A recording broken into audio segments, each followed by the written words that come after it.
My ex accidentally texted in our group chat. I can't believe he fell for it. I got everything. I replied, wrong number. Then I forwarded the text to my lawyer to reopen our settlement for fraud. Her lawyer was left frantically calling, claiming it was a joke.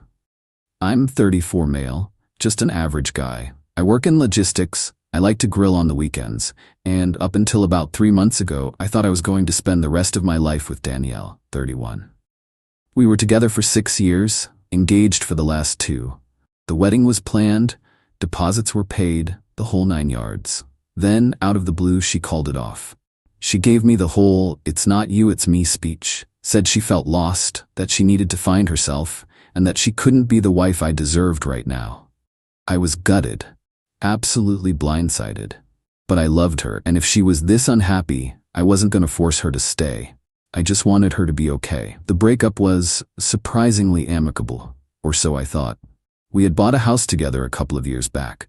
I had put down the majority of the down payment, 80 CALs from an inheritance from my grandfather, and had paid for most of the major renovations. But the house was in both our names. During the settlement, she cried. A lot.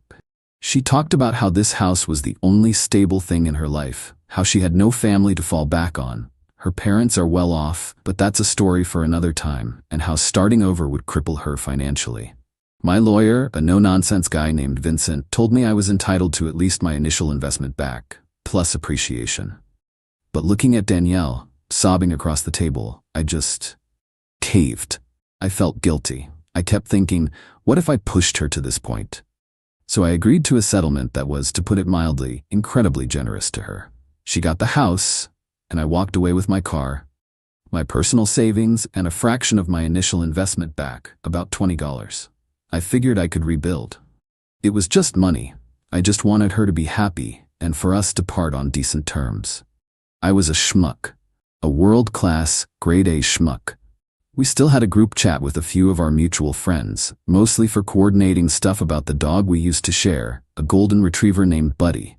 We'd agreed on an informal custody arrangement. The chat had been mostly silent since we split, other than the occasional, "I can take Buddy this weekend" text. Until last night. It was about 10 p.m. I was on my couch watching some dumb action movie and trying not to think about the fact that this was the first Friday night in 6 years I was truly alone. My phone buzzed. It was the group chat. It was from Danielle. Danielle, I can't believe he fell for it.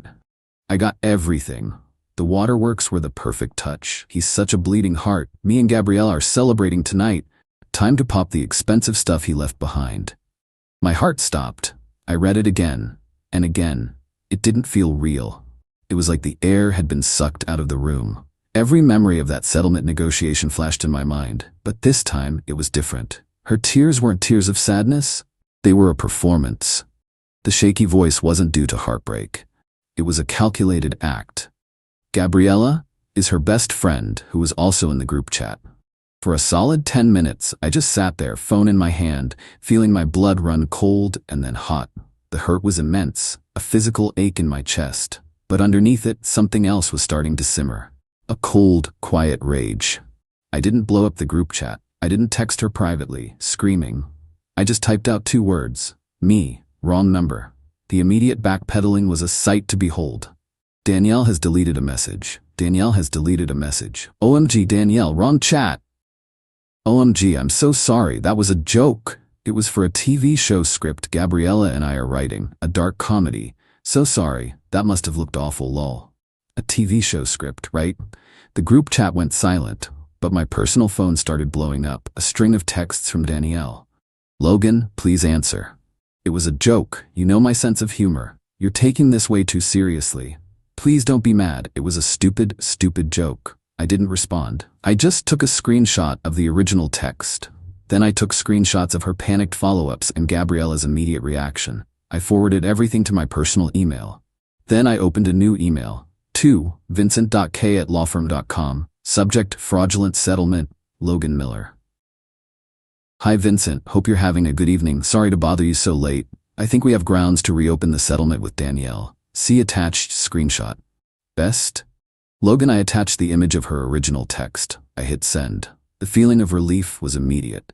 It wasn't about the money anymore. It was about the sheer, unmitigated gall, the calculated deception. About 15 minutes later, my phone rang, an unknown number. I let it go to voicemail. A minute later, a new voicemail notification popped up. It was Danielle's lawyer, the guy who sat across from Vincent at the settlement table. His voice was frantic, stumbling over his words. Logan, hi, this is Wayne Richland, Danielle's attorney. Listen, I think there's been a major misunderstanding here. Danielle tells me there was a joke, a poorly timed joke that was sent to the wrong group chat. She's terribly distraught. It was in no way a reflection of the reality of your settlement, which was conducted in good faith. She's willing to apologize, of course. Maybe we can all just get on the phone and clear this up before we involve Vincent and escalate things unnecessarily. Give me a call back at your earliest convenience, please. I didn't call back. I just poured myself a glass of the good whiskey I bought, the one she thought I'd left behind. And for the first time in months, I didn't feel like a victim. I felt calm. This isn't about revenge, it's about consequences. Update 1. Hey everyone. Thanks for the massive wave of support on my original post. It's meant a lot, because I've had to reread it a few times to remind myself why I'm putting myself through this hell. The initial adrenaline has long since worn off, replaced by the slow, grinding reality of the legal system. Vincent, my lawyer, was thrilled when he first saw the text. He called it Exhibit A in a slam dunk case. But he also gave me a stern warning. Slam dunks still take time, Logan. This will be a marathon, not a sprint. Be ready for that. He wasn't kidding. The first month was a flurry of activity. Vincent filed a motion to set aside our original settlement agreement on the grounds of fraudulent inducement. Danielle's lawyer, Wayne, filed a response claiming the text was hyperbole, a private joke taken out of context, and that our motion was a frivolous and vindictive act of a scorned lover. Reading that made my blood boil, but Vincent told me to get used to it. The entitlement from Danielle's camp has been breathtaking. After her initial text storm failed, she went silent, clearly on the advice of her lawyer. But her mother, Marilyn, picked up the slack. She left me 2 more voicemails, one where she called me a pathetic little man who can't stand to see a woman get what she deserves, and another where she threatened to spare no expense in burying me in legal fees. I forwarded them both to Vincent, who just added them to the file he labeled evidence of malice. The real battle has been over simple communication. Wayne Richland has been trying to stonewall us at every turn. He'll take weeks to respond to a simple email. Everything has to be a formal motion. It feels like his entire strategy is to make this so slow and so expensive that I'll just give up. It's taking a toll. I'm not sleeping well. Every time I get an email from Vincent, my stomach twists into a knot. I'm trying to stay focused at work, but my mind keeps drifting back to this, replaying conversations, rereading that damn text. It feels like my life has been on hold for 2 months. We have a preliminary hearing next month where a judge will decide if there's enough evidence to proceed. Vincent says the text alone should be enough, but warned me that judges can be unpredictable. So we wait. Danielle tried one last-ditch effort to get to me directly. She dropped Buddy, our dog, off at my apartment last week. When I opened the door, she put on the waterworks again, the same performance I saw at the settlement. "Logan, please," she whispered. "Don't do this. Don't take the house from me. It's all I have." A few months ago, that would have broken me. But now, all I could see was the actress. All I could hear was the echo of her text. The waterworks were the perfect touch. I just looked at her, then looked down at Buddy, who was happily wagging his tail. "You should talk to your lawyer, Danielle," I said, and closed the door. This is harder than I thought it would be. But every time I feel like giving up, I remember why I started. This isn't just about a house anymore. Update 2. Hello again, Reddit. It's been a long time. For anyone who thought this would be a quick and satisfying story, I'm here to tell you that justice moves at the speed of a glacier. The preliminary hearing was a success. The judge agreed that the text message constituted significant evidence of potential fraud and gave us the green light to proceed with discovery. This was a huge victory, but it also opened the floodgates to the next phase of this war, digging for the truth they tried to bury.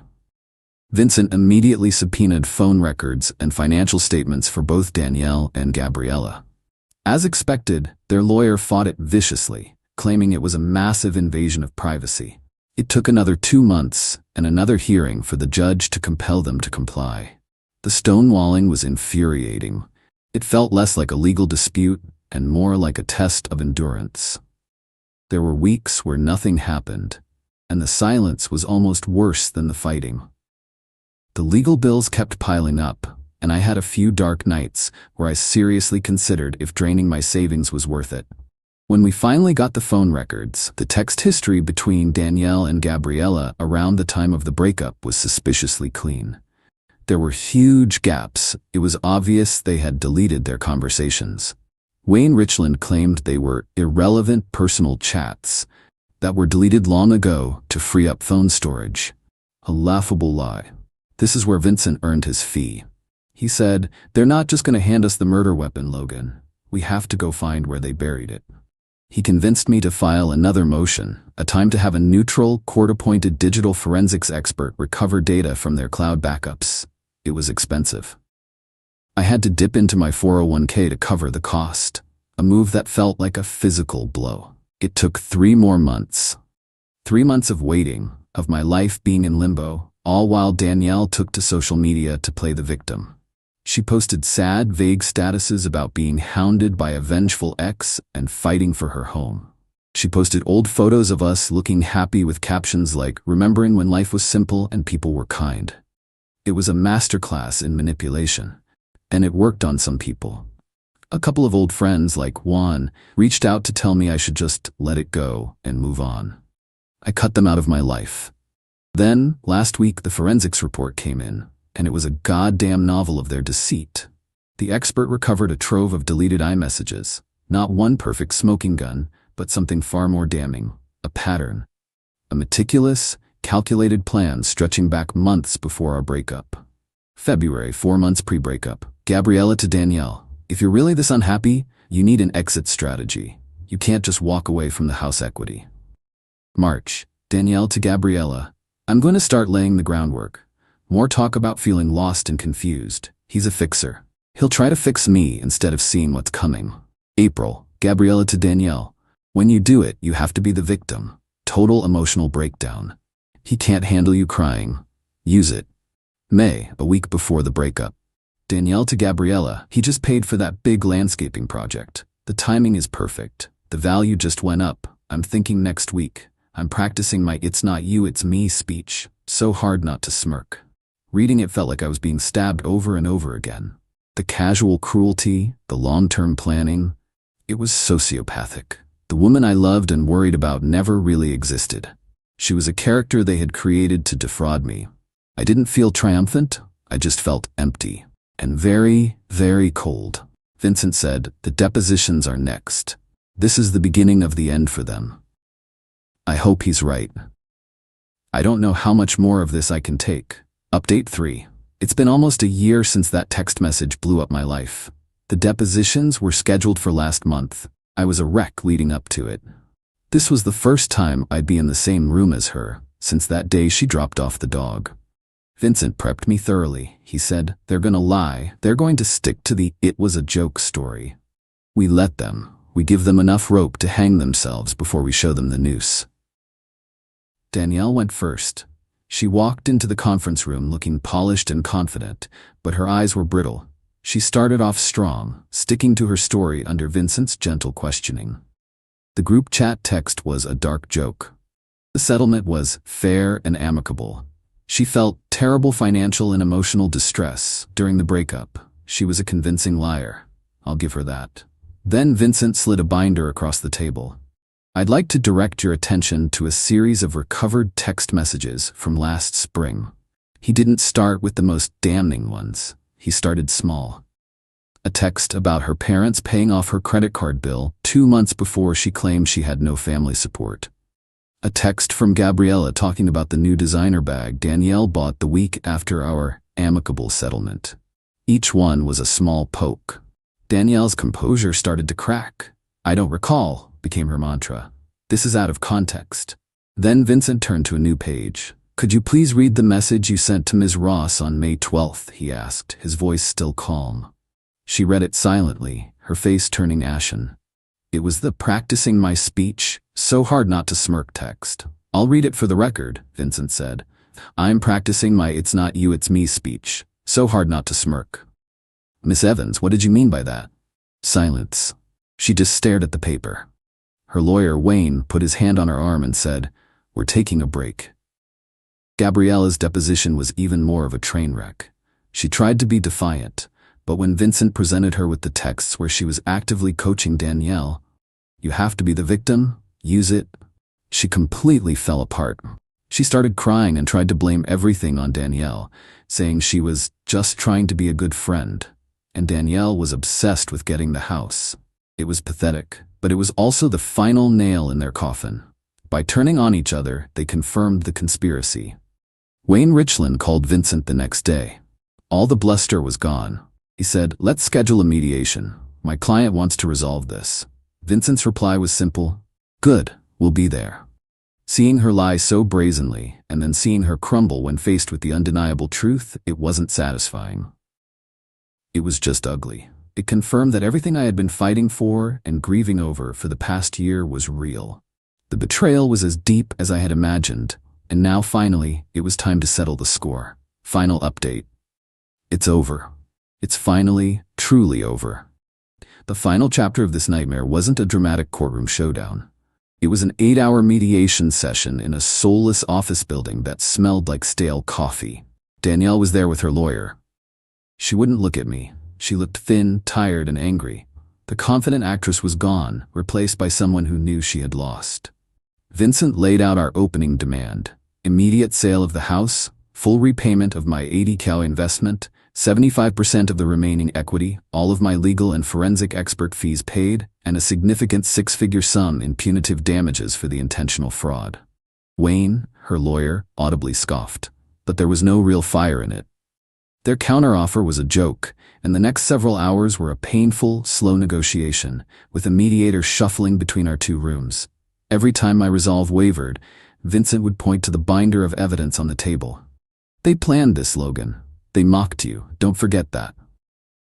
In the end, we reached an agreement. It was brutal, but it was just. The house, ordered to be sold. It took another 3 months on the market in a cooling economy, 3 more months of limbo. But it sold. Restitution. From the proceeds, my $80,000 inheritance was paid back to me first. Equity split. After paying off the mortgage, we agreed on a 70-30 split of the remaining profit in my favor. This was the biggest point of contention, but when Vincent threatened to take the recovered texts to a jury, they folded. Fees and damages. Danielle had to pay for all of my attorney's fees and the cost of the digital forensics expert out of her share. We also agreed on a sum for punitive damages. It wasn't the lottery, but it was enough to sting and to make a point. When the dust settled and all the checks cleared, I was made whole. I had my inheritance back, my legal fees were covered, and I had a substantial sum from the equity and damages. Danielle, after paying me, her own lawyer, and her debts, walked away with next to nothing from the asset she had schemed so hard to get. She had to move back in with her parents.